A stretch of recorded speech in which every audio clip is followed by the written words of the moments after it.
Question 1. Man's last end. Since you're made in God's image as a being with free will, you're not just pushed around like a rock. You're the starting point of your own actions.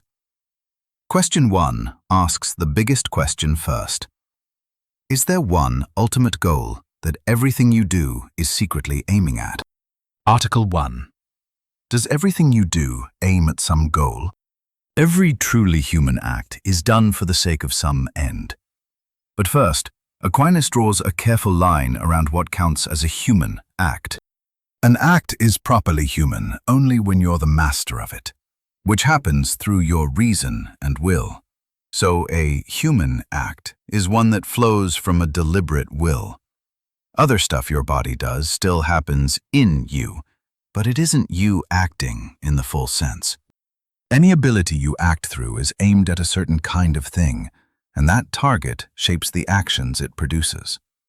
Sight is aimed at color, so seeing is always about something visible.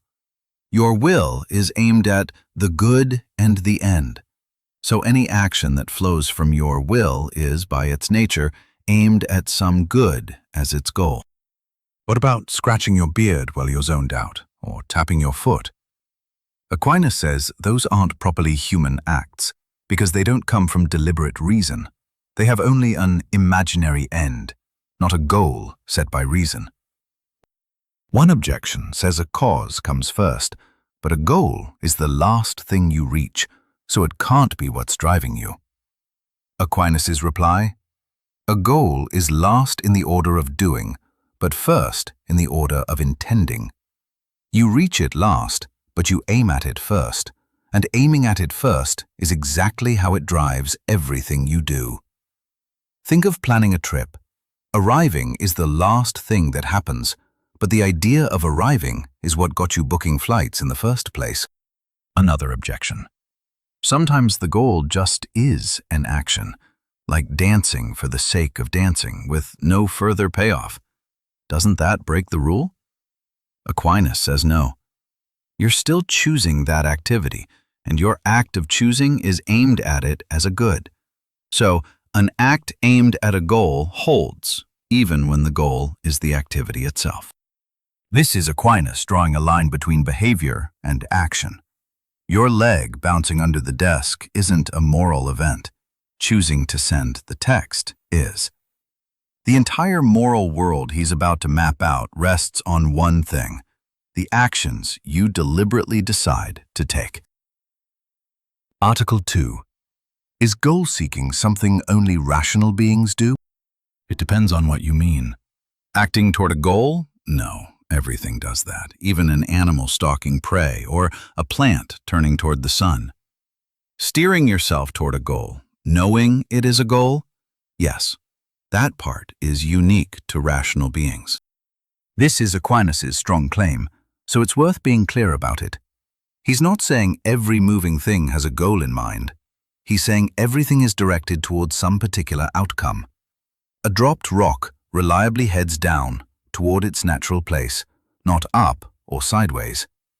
And that reliable pull toward one outcome rather than another is what he calls acting for an end. If a thing weren't directed towards some specific result, there'd be nothing to make it do one thing rather than another. In you, that direction comes from your rational appetite, the will. In the rock, it comes from a natural appetite, a built-in inclination. You move yourself toward your goals because you have free will. An arrow also hits a target, but it's moved by the archer. It doesn't know what a goal even is. Non-rational things are like the arrow. They reach ends, but they're aimed by something outside them. While a rock or a plant has no awareness of a goal at all, an animal is different. It really does perceive and chase a particular good, like a wolf after prey. His point isn't that the animal's behavior is simple, because pack hunting can be strikingly coordinated.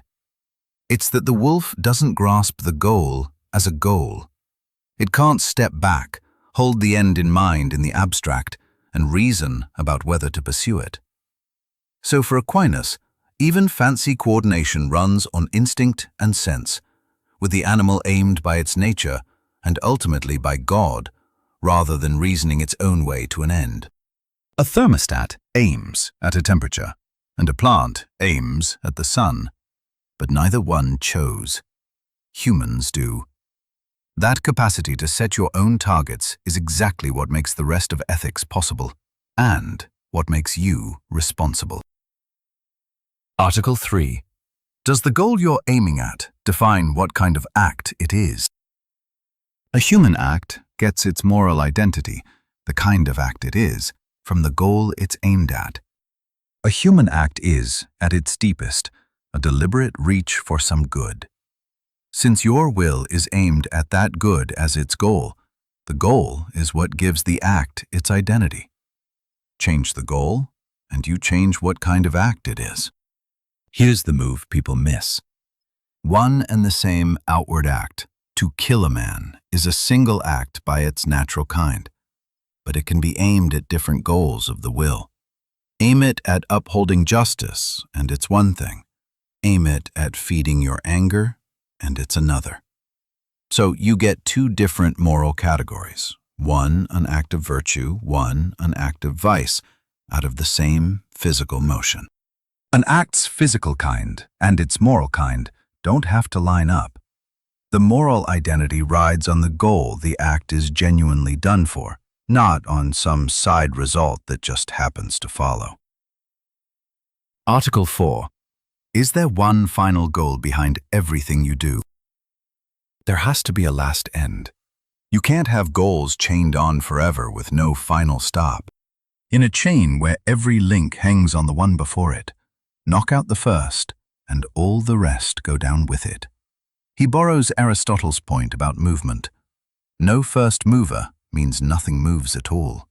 If there were no last end, nothing would ever be desired, and no action would ever come to rest.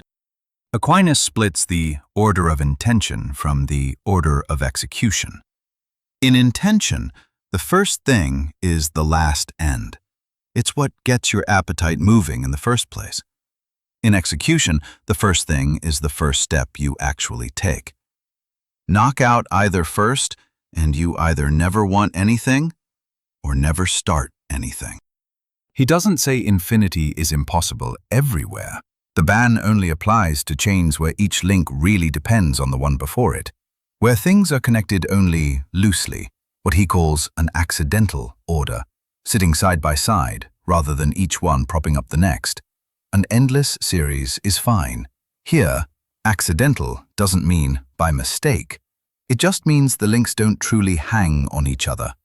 His own example from the replies: you can want something, then want to want it, then want to want to want it, on and on. That loop has no real first link, so it can run forever without threatening the one last end. Someone argued that goodness keeps pouring out into more goodness forever, so ends never stop. Aquinas answers that goodness flows out from the first good, but the first good doesn't flow from anything else. And the overflow isn't actually infinite because God pours things out in measure, in number, weight, and measure. Wisdom 11:21. Picture the why game a kid plays. Why work? For money. Why money? For rent. Why rent? On and on. Aquinas says that chain has to hit a floor, something you want for its own sake and not for anything beyond it. Otherwise, you'd never have a reason to take step 1. Article 5. Can you have more than one ultimate goal at the same time? You can't have several last ends running at once, at least not several that aren't tied together under one. Everyone wants their own complete fulfillment. Your last end is the good that's supposed to leave nothing else to wish for. If you still need something else on top of it, it wasn't really your complete good. So your appetite can't treat two different things as each being your one perfect good. Just as reasoning starts from one set of first principles you know by nature, wanting starts from one thing you desire by nature, and nature reaches for one thing only. That one thing you naturally desire is the last end. So the last end has to be one. In Article 3, an act got its identity from its goal. Take that up a level. All your actions share one top-level category, which Aquinas calls a genus, set by the last end they're all ultimately for. And everything you could possibly want shows up under a single label: good. Since all your wanting sits under that one label, there has to be one thing at the very top of it. The whole claim is about ultimate goals that aren't organized under a single higher one. He cites, "No man can serve two masters," Matthew 6:24, and reads it precisely: two masters who aren't ordained to one another. People who claimed the good life was several things at once, pleasure, rest, natural gifts, virtue, were really treating all four as adding up to one complete good. You can juggle 100 goals. What you can't do is have two different things that are each the point of it all. Try it, and you get a divided life pulling in two directions. Aquinas says that's not a personality quirk. It's structurally impossible to actually rest in two ultimate goods. Article 6. Is everything you do, deep down, aimed at that one final goal?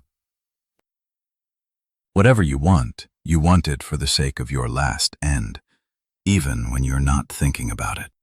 Anything you chase because it looks good to you in some way.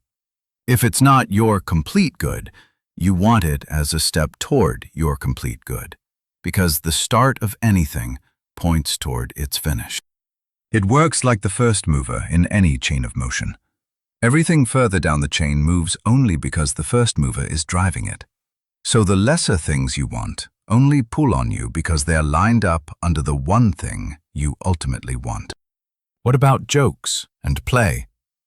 Aquinas grants those aren't aimed at some outside payoff, but they're still aimed at the jester's own good, the pleasure or relaxation, and your complete good is your last end. So even messing around serves it. You don't have to picture your final goal every time you act. The force of that first intention still carries through everything you do, even when your mind is on something else. His image, walking down a road, you don't think about the destination at every single step, but every step is still taking you there. Aquinas is saying there's no such thing as a truly disconnected choice. Grabbing a snack, taking a break, scrolling your phone, they all plug into whatever you're treating as the point of your life, whether or not you ever say it out loud. Article 7. Do all people share the same final goal? Everyone wants the same thing in form, full happiness, but people wildly disagree on what actually delivers it. Look at the bare idea of a final goal, complete fulfillment, and everyone's on the same page. Every single person wants their own perfection fully achieved. In that sense, the shared last end is happiness. Now look at what people actually bet on to provide that fulfillment. Some say riches, some say pleasure, some say something else entirely.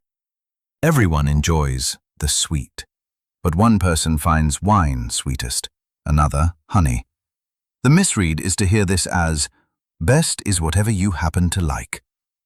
Aquinas says the opposite. There's an absolutely best sweet, and you find it by asking whose palate works best.